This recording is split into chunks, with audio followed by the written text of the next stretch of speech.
Ma'am ngasi blog sidi akhoi Manipur gi iramdam asigi lanthum gi wealth ki akhoi gi laini haina longnariba abok imoinu gi maramdani yam khangai raga namnate ana kamaina latli kaidori habdudi ai adugi idea puthoina lejade ai di ma'am na hujiksu akhoi abok imoinu latpada thawai yauna phajana latli habdugi aina Manipur gi mapanda laikhiba ichilenau singda uchaning dana thagachabani ma'am video sibu soidani yengbiu thank you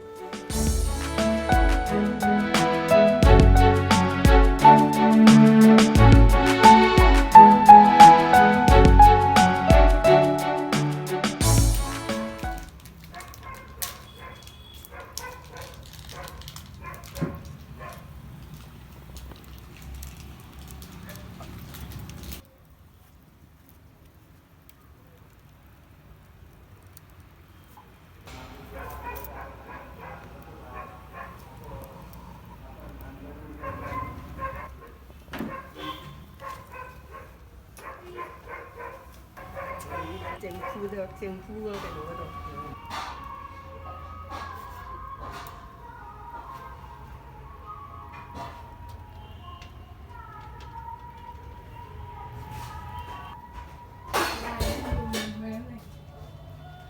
mấy thằng đâu giờ đấy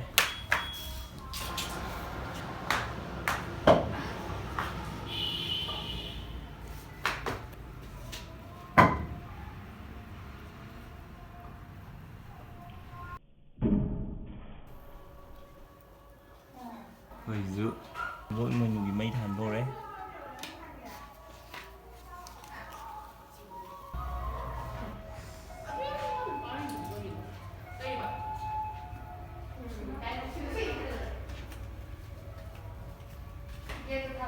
Dia tadi kena nang je. Kena barang pro. Hello.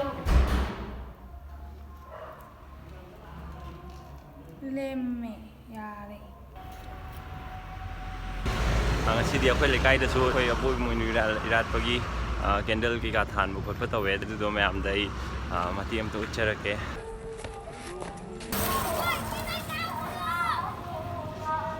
ai no ji lei je khoi lekai gi keno da ne Haiban Sinam lekai gi khoi gi moinu mai moinu lat pham da ne se maning candle ma'am tha la ga le re yeng bu dem phajai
Abo imoinu na yai phaba wata pada bo oiba pinaba oisanu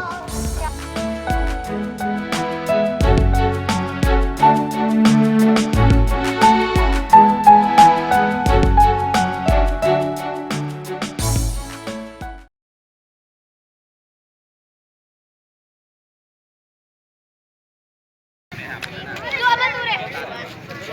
Ini apa?